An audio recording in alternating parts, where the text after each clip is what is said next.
PT Astra Agro Lestari Tbk merupakan perusahaan yang bergerak di bidang pertanian, perkebunan, dan agroindustri. Perusahaan ini berdiri pada tanggal 3 Oktober 1988. Terdaftar di Bursa Efek Indonesia pada tahun 1997 sebagai perusahaan publik dengan mayoritas saham dimiliki oleh PT Astra International Tbk. Area operasional perkebunan PT Astra Agro Lestari Tbk tersebar di Pulau Sumatera, Kalimantan, dan Sulawesi dengan jenis produksinya berupa tandan buah segar, crude palm oil, dan kernel. Presentasi produksi selama pandemi mengalami penurunan yang cukup signifikan, namun juga mengalami kenaikan terhadap harga jual produksi. PT Astra Agro Lestari Tbk memiliki visi menjadi perusahaan agrobisnis yang paling produktif dan inovatif di dunia, dengan misi untuk ikut berkontribusi dalam pembangunan serta kesejahteraan bangsa.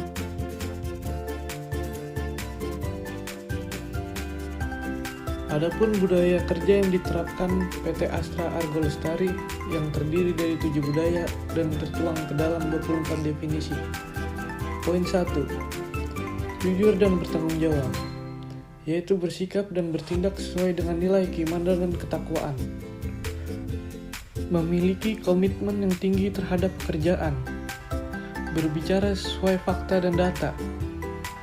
Menjadi pemimpin bukan pejabat. Serta tinggal, bekerja, dan hidup di lingkungan kebun. Poin kedua, triple S, yaitu datang lebih awal, mulai pekerjaan sedini mungkin, patuh terhadap aturan yang ada, tidak menunda pekerjaan, konsisten, dan melakukan review secara berkala. Poin 3, fanatik terhadap kultur, target, norma kerja, dan rotasi kerja. Poin 4, peduli, yaitu cepat tanggap dan antisipasi terhadap masalah. Poin 5, kontrol, yaitu menguasai wilayah dan aspek tanggung jawabnya, berani dan tegas memberikan sanksi, serta menggunakan waktu untuk cek proses kerja di lapangan. Poin 6, pembinaan dan inovasi, yaitu menciptakan kondisi yang aman, tentram, dan harmonis, serta meningkatkan kemampuan kerja karyawan.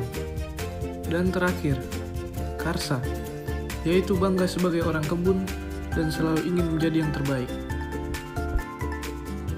Struktur kepemimpinan PT Astra Agro Lestari Tbk di bawah pimpinan Bapak Siu Shin Syok selaku Presiden Komisioner dan Bapak Santosa selaku Presiden Director. Adapun PT Astra Agro Lestari memiliki banyak penghargaan pada tahun 2020. Di antaranya adalah Business Indonesia Awards Emiten Sektor Pertanian Terbaik, Economic Emiten Award 2020 Agrikultur, dan Indonesia Best Corporate Sustainability Initiative 2020 tentang pengelolaan sampah program Tirta Lestari. Pada tahun 2020, PT Astra Agro Lestari menyelenggarakan beberapa program penting seperti Kick-Off Meeting dan Alexa Award, Rapat Umum Pemegang Saham Tahunan, dan Public Expos 2020. Analisis dan pembahasan manajemen PT Astra Agro Lestari. Pada tinjauan operasional, PT Astra Agro Lestari Tbk yakni berupa perkebunan kelapa sawit, pabrik pengolahan inti sawit, peningkatan produktivitas tanaman, manajemen transportasi dan sistem tata kelola air, kemudian pabrik kelapa sawit, pabrik pencampuran pupuk, pabrik pengolahan minyak sawit, serta manajemen infrastruktur dan workshop. Kemudian pada tinjauan industri, menurunnya produksi CPO yang diakibatkan oleh efek musim kemarau dapat mendorong meningkatnya harga CPO.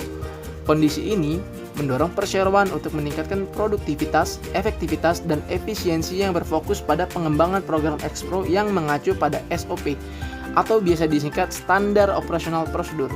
Dengan demikian, proses kontrol dan evaluasi dapat berjalan secara efektif.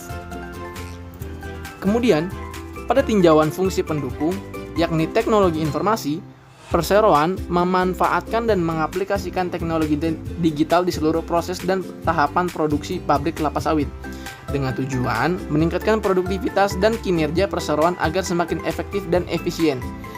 Pada PT Astra Agro Lestari terdapat beberapa aplikasi pembantu seperti Dinda, yakni Daily Indicator of Astra Agro, kemudian Amanda, aplikasi Mandor Astra, dan Meli, Mills Excellence Indicator, yang terintegrasi oleh OCA.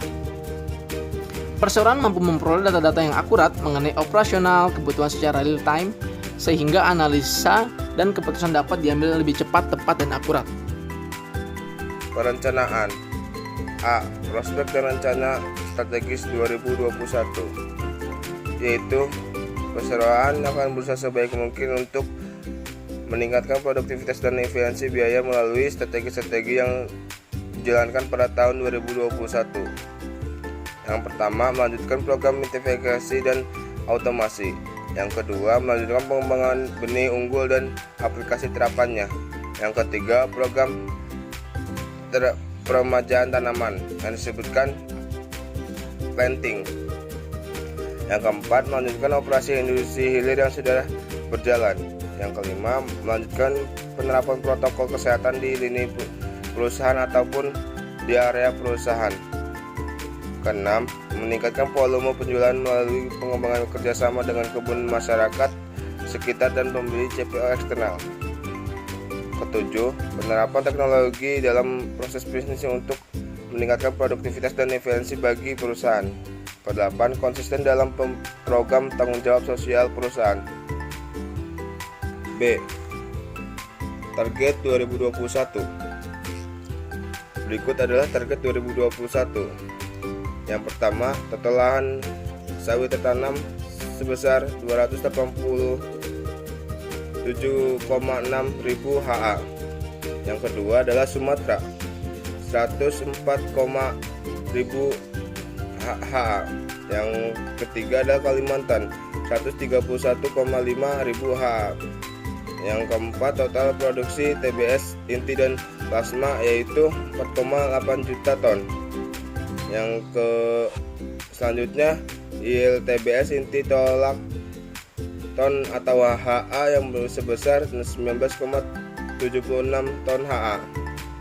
Selanjutnya total produksi CPO ton sebesar 1, juta ton. Pengelolaan, analisis dan pembahasan manajemen PT Astra Agro Lestari yaitu tata kelola perusahaan. Tata kelola perusahaan mempunyai prinsip-prinsip tata kelola perusahaan tersebut, yaitu sebagai berikut. Transparan, mensyaratkan perseroan untuk mengungkapkan informasi relevan dari pemegang saham dan publik terkait kegiatan perseroan tersebut. B.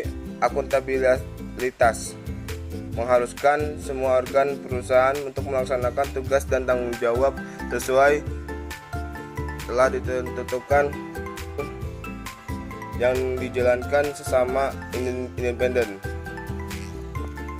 Ketiga, tanggung jawab, mensyaratkan untuk mematuhi atas prinsip-prinsip GCG, anggaran dasar, peraturan dan perundangan yang berlaku serta tanggung jawab kepada masyarakat dan lingkungan. Keempat, kemandirian, mensyaratkan untuk tidak ada konflik kepentingan dan dengan pemegang saham dan pemangku kepentingan yang bertujuan untuk objektivitas dan independensi dalam pembuatan keputusan. Keenam, kewajaran, mengharuskan untuk memberikan perlakuan yang adil kepada seluruh pemegang saham serta pemangku kepentingan sesuai dengan anggaran dasar perseroan yang dan peraturan undang-undangan yang sudah berlaku.